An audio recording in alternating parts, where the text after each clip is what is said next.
தியாகராஜ பாகவதர்னு இருந்தார், ஒரு ஆக்டர், பெரிய ஆக்டர்னுவாங்க, அவர் மிகப்பெரிய சொல்லுவாங்க. அவரு எல்லாம் பார்த்தீங்கன்னா ஒரு மர்டர் கேஸ் இருக்குது அவர் மேலே அந்த காலத்திலேயே. அவர் சொல்லுவாங்க அவர் மேலே அவர்லாம் வந்து ஒரு பெரிய எம்ஜிஆர் சிவாஜி மாதிரி அந்த காலத்தில் அவர் மேலே ஒரு கொலை வழக்கு இருக்குது. அதே மாதிரி உங்களுக்கு கொரக்கபாலின்னு ஒரு ரவுடி இருந்தான் அந்த காலத்தில், கொரக்கபாலின்னுவாங்க. பானுமதி அம்மான்னு ஒருத்தர் இருக்காங்க இல்லையா, ஆக்டர் பானுமதி இருந்தாங்க இல்லையா, அவங்கக்கிட்ட போய் ரப்சர் பண்ணி அவங்கள போய் கத்தியால் வெட்டி அந்த காலத்திலேயே அவன் ஜெயிலுக்கு போனான்.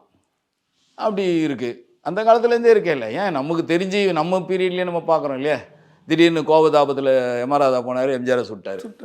ஸோ இருக்க தான் செய்யுது அது அந்த காலத்துலேருந்தே. அந்த அந்த கோபதாபங்கள், அந்த உணர்வுகள், அந்த உணர்ச்சிகள், இது எல்லாமே மனுஷனுக்கு இயல்பு தானே.